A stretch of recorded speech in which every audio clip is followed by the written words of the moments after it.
നടന്ന കാര്യങ്ങളൊക്കെ ഇപ്പം ഞാനിരുന്ന് ആലോചിക്കുമ്പോൾ അങ്ങോട്ട് വിശ്വസിക്കാനേ പറ്റുന്നില്ല. എൻ്റെ ഈ ചെന്നൈയിലേക്കുള്ള വരവ് എൻ്റെ കല്യാണം നടക്കാൻ വേണ്ടിയിട്ടാണെന്ന് ഞാനൊട്ടും പ്രതീക്ഷിച്ചതേയില്ല അവനി.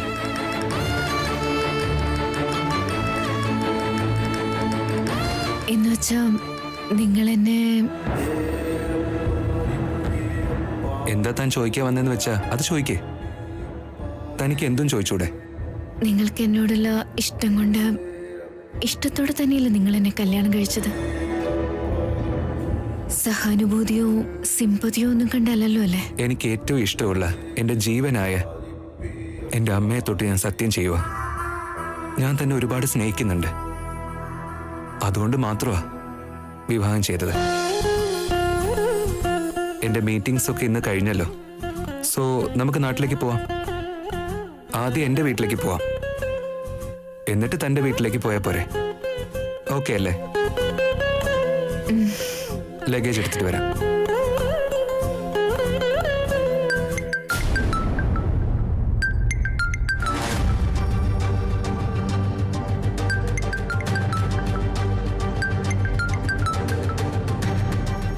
അമ്മയാ? ആ പറ അമ്മേ. ഒരു വട്ടം ഫോണ് വർക്ക് ചെയ്തിരുന്നു, പിന്നെ വിളിച്ചു നോക്കിയപ്പോ സ്വിച്ച് ഓഫ്. എന്താടെ ഇതൊക്കെ? താഴെ വീണെന്ന് പറഞ്ഞിരുന്നില്ലേ അമ്മേ? അപ്പൊ തൊട്ട് എന്തൊക്കെയോ പ്രോബ്ലംസ് ഉണ്ട്. ശരി, നീ ഇവിടുന്ന് പുറപ്പെട്ടല്ലോ? ഇറങ്ങാൻ നിൽക്കുവാ. അല്ല, നിന്റെ ശബ്ദത്തിന് എന്താടാ പറ്റിയത്? എന്തെങ്കിലും സങ്കടം? അങ്ങനെയൊന്നുമില്ല അമ്മേ. ഇവിടുത്തെ ക്ലൈമറ്റ് തീരെ ശരിയല്ലാത്തോണ്ടാവും. നിനക്ക് അസുഖമൊന്നുമില്ലല്ലോ അല്ലേ? ഒരു കുഴപ്പമില്ല അമ്മേ. അമ്മയ്ക്ക് നിന്നെ കാണാതിരിക്കുമ്പോ നിനക്ക് എന്തെങ്കിലും പറ്റുമോന്ന് വിചാരിച്ച് വല്ലാത്ത പേടിയാടാ എനിക്ക്.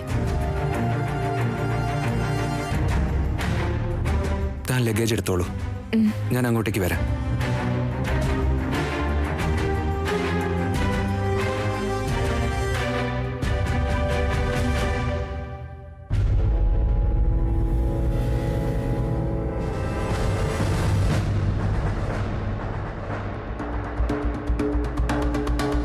അമ്മേ, എന്താടാ? ഒരു സർപ്രൈസ് ഉണ്ടെന്ന് പറഞ്ഞില്ലേ? ഉണ്ട്. ഞാൻ കൊണ്ടുവരുന്നുണ്ട് അമ്മേ. അതെയോ? അതെന്താടാ? എന്താന്ന് ചോദിച്ചാ പറ ശ്രീ. അത് അതും ഇതൂന്നൊക്കെ പറഞ്ഞ് വെറുതെ ടെൻഷൻ അടിപ്പിക്കാതെ നീ കാര്യം എന്താന്ന് പറ. അതേടാ, എനിക്കും നിന്നോടൊരു കാര്യം പറയാനുണ്ട്. അപ്പൊ സന്തോഷം കൊണ്ട് വേഗം അവിടുന്ന് പുറപ്പെടും, ഇല്ലെങ്കിൽ നീ ലേറ്റ് ആവും. ആ സർപ്രൈസ് പറയാൻ പോവാ.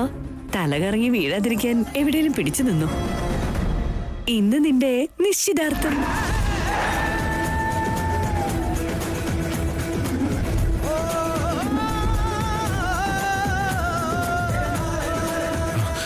എന്താ? അതെ മോനെ, പണിക്കര് ഒരാലോചന കൊണ്ടുവന്നിട്ടുണ്ട്. നമ്മൾ ആഗ്രഹിക്കുന്ന രാശി, നക്ഷത്രം, വാരം, മാസം എല്ലാം ഒത്തൊരു പെൺകുട്ടിയാ കിട്ടിയിരിക്കുന്നത്. നിനക്ക് ആ കുട്ടിയുടെ പേരറിയണോ? പവിത്ര. ഇന്നലെ ഞാനും അച്ഛനും പോയി കണ്ടുവന്നതാ. നിനക്ക് ചേർന്ന ജോഡി. നല്ല കുട്ടിയാടാ. അതുകൊണ്ടാ ഒട്ടും താമസിപ്പിക്കാതെ ഞങ്ങൾ നിശ്ചയം അങ്ങ് തീരുമാനിച്ചത്. നിശ്ചയം കഴിഞ്ഞ ഉടനെ നല്ലൊരു തീയതി നോക്കി കല്യാണം അങ്ങ് നടത്താം.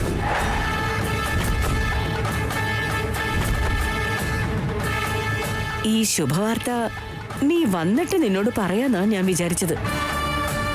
ഇവിടുത്തെ അവസ്ഥ ഇങ്ങനെയായതുകൊണ്ട് ഒരുപാടൊന്നും കാത്തിരിക്കാനാവാത്തോണ്ട് പറഞ്ഞതാ. സന്തോഷം കൊണ്ട് നിനക്കൊന്നും പറയാനാവുന്നില്ലല്ലേ ശ്രീ? നമ്മുടെ സ്വപ്നം സത്യമാവാടാ മോനെ. നാടിന് കൊടുത്ത വാക്ക് നമ്മൾ അങ്ങനെ നിറവേറ്റാൻ പോവാ. ഞാൻ പറഞ്ഞത് നീ ധിക്കരിക്കില്ല എന്നുള്ള വിശ്വാസത്തില് എല്ലാ കാര്യങ്ങളും അങ്ങ് തീരുമാനിച്ചു. നീ ഒന്ന് വന്നാ മാത്രം മതി. വേഗം വരണേ മോനെ. വെക്കട്ടെ.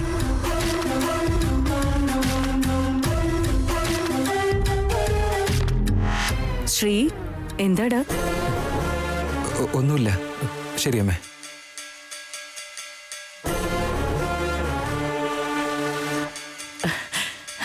ഏട്ടാ, ഏട്ടാ.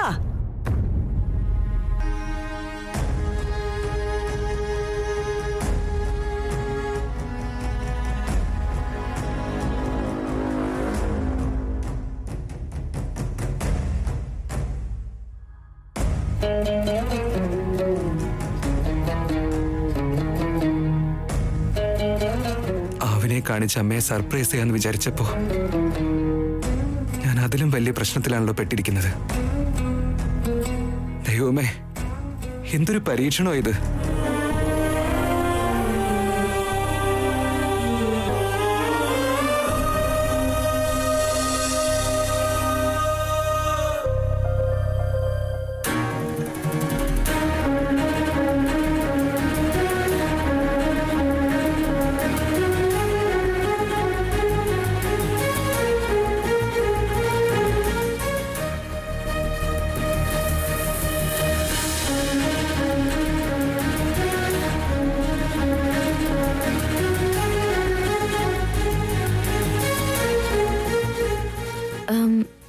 എല്ലാം എടുത്തു വെച്ചിട്ടുണ്ട്. ചാർജർ ഞാൻ എടുത്തു വെച്ചിട്ടുണ്ട്. നിന്നെ എന്റെ ഭാര്യയായി വീട്ടിലേക്ക് കൊണ്ടുപോകണമെങ്കിൽ വലിയ യുദ്ധം തന്നെ വേണ്ടി വരുന്ന തോന്നുന്നു. എന്തു പറ്റി?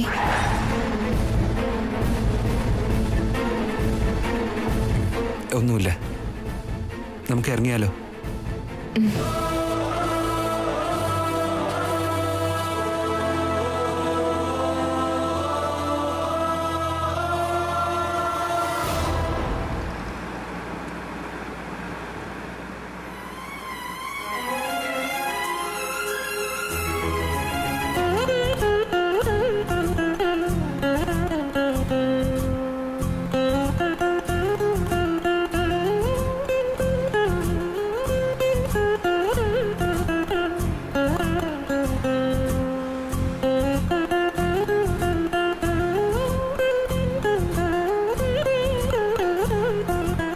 അതെ, പറ അവനി. എനിക്ക് ജാതകങ്ങളിലൊന്നും വിശ്വാസം ഉണ്ടായിരുന്നതല്ല. ഇപ്പൊ അതൊക്കെ എനിക്ക് വിശ്വസിക്കണമെന്ന് തോന്നുന്നുണ്ട്. എന്റെ വീട്ടുകാർക്ക് ഈ ജാതകത്തിലൊക്കെ ഒരുപാട് വിശ്വാസവും അവനി. നിങ്ങൾ പുനർജന്മങ്ങളിൽ വിശ്വസിക്കുന്നുണ്ടോ? വിശ്വസിക്കണോ അവനി? അതെന്തു പറ്റി താൻ അങ്ങനെ ചോദിക്കാൻ? നിങ്ങളെപ്പോലൊരു നല്ല മനുഷ്യനെ ഭർത്താവായി കിട്ടിയിട്ടുണ്ടെങ്കിൽ ഞാൻ എത്രയോ ജന്മങ്ങളിൽ പുണ്യം ചെയ്തിട്ടുണ്ടാവണം അല്ലേ? നിന്നെപ്പോലൊരു നല്ല പെൺകുട്ടിയെ ഭാര്യയായിട്ട് കിട്ടാൻ വേണ്ടി ഞാനും മുജ്ജന്മങ്ങളിൽ ഒരുപാട് പുണ്യം ചെയ്തിട്ടുണ്ടാവും അവനി.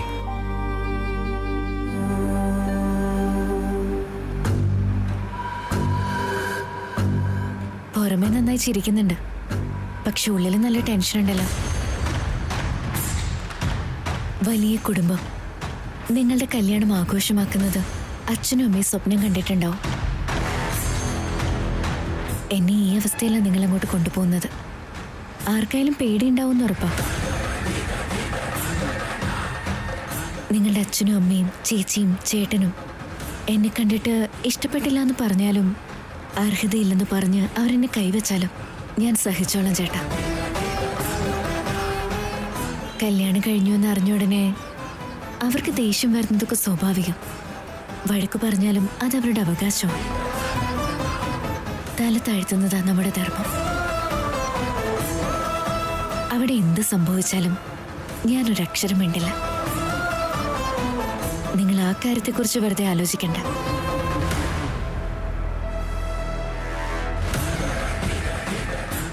വീട്ടിലുള്ള എല്ലാവരും എന്നെ മനസ്സിലാക്കിയിട്ട് അംഗീകരിക്കുന്നത് പോലെ ഞാൻ നോക്കിക്കൊള്ളാം.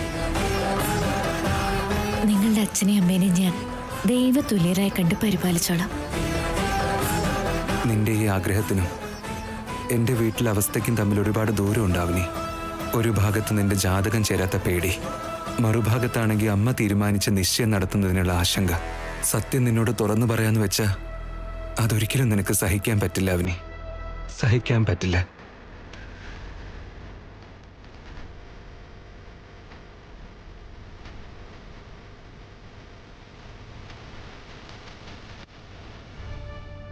എന്താ അങ്ങനെ നോക്കുന്നത്?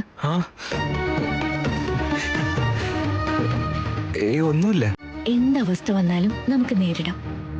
നിങ്ങൾ ഒന്നുകൊണ്ട് ടെൻഷൻ അടിക്കണ്ട.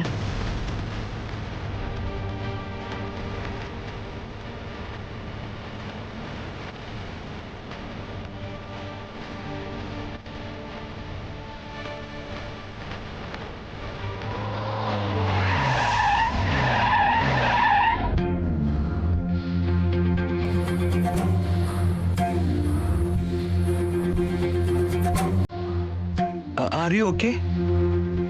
ആ ടയർ പഞ്ചറായെന്നാ തോന്നുന്നേ.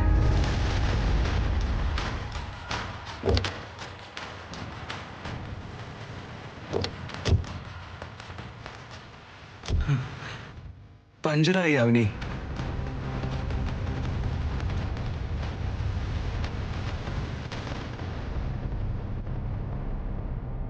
സാരമില്ല, ട്രാഫിക് ഇല്ലാത്ത സ്ഥലത്തല്ലേ പഞ്ചറായത്.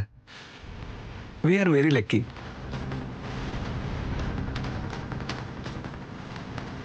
അടുത്ത് ഷോപ്പുകളൊന്നും കാണുന്നില്ലല്ലോ.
നിനക്ക് വേരുള്ളില്ല അവനി.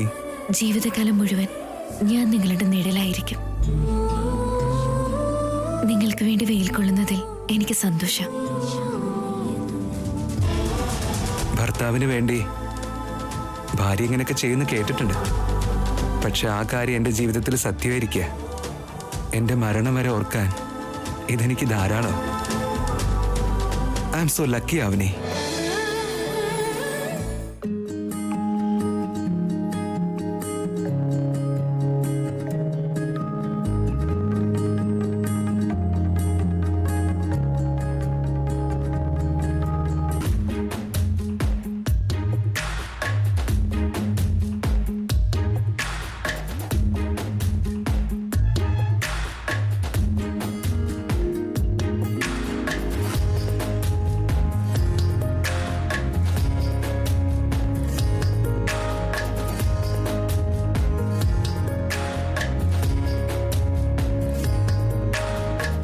എന്നാ പോയല്ലോ.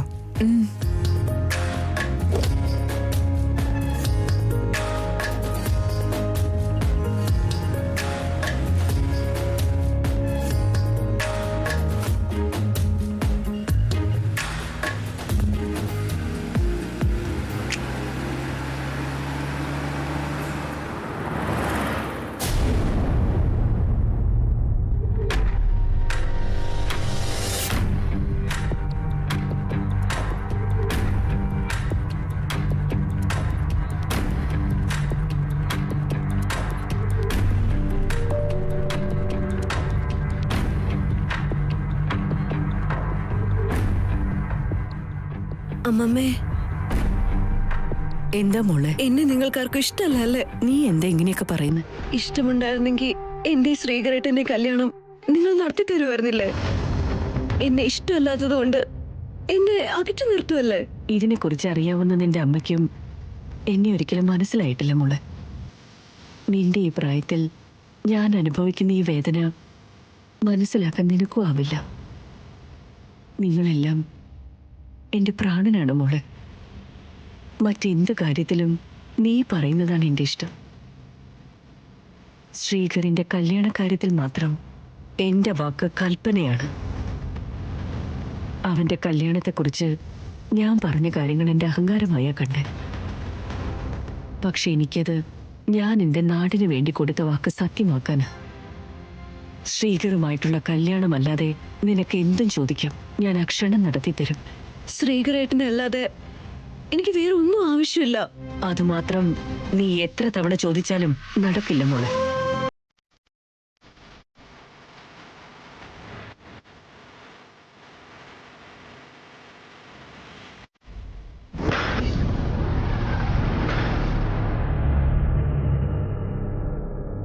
ഇറങ്ങിക്കോ.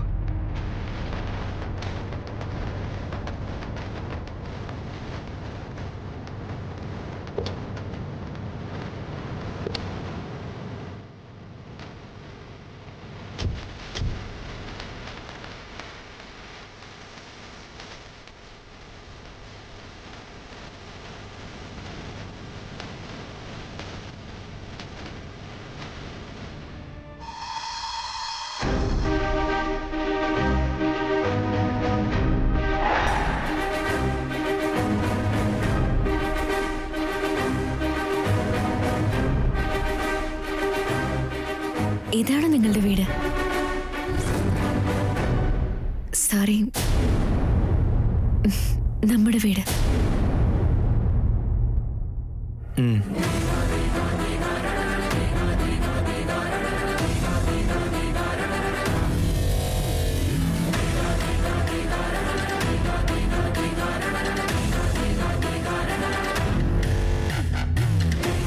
നിങ്ങളോട് ഒരു വട്ടം കൂടി പറയാം, മറക്കാതിരിക്കാൻ. അച്ഛനും അമ്മയും നമ്മളെ കണ്ട് വഴക്ക് പറഞ്ഞോ ഒരിക്കലും ദേഷ്യം ഉണ്ടാവരുത്.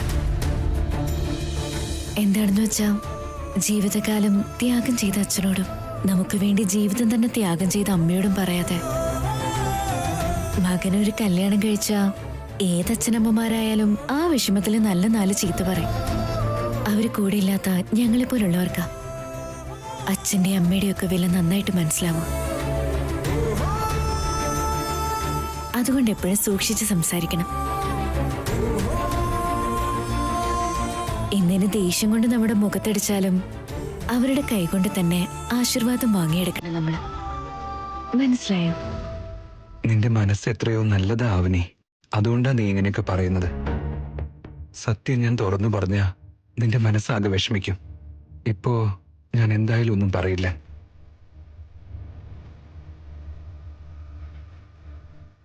എന്താ നിങ്ങൾ അങ്ങനെ നോക്കുന്നത്? ഓ, ഒന്നുമില്ല. നമുക്കെന്നാ അകത്തേക്ക് പോവാം. ഉം.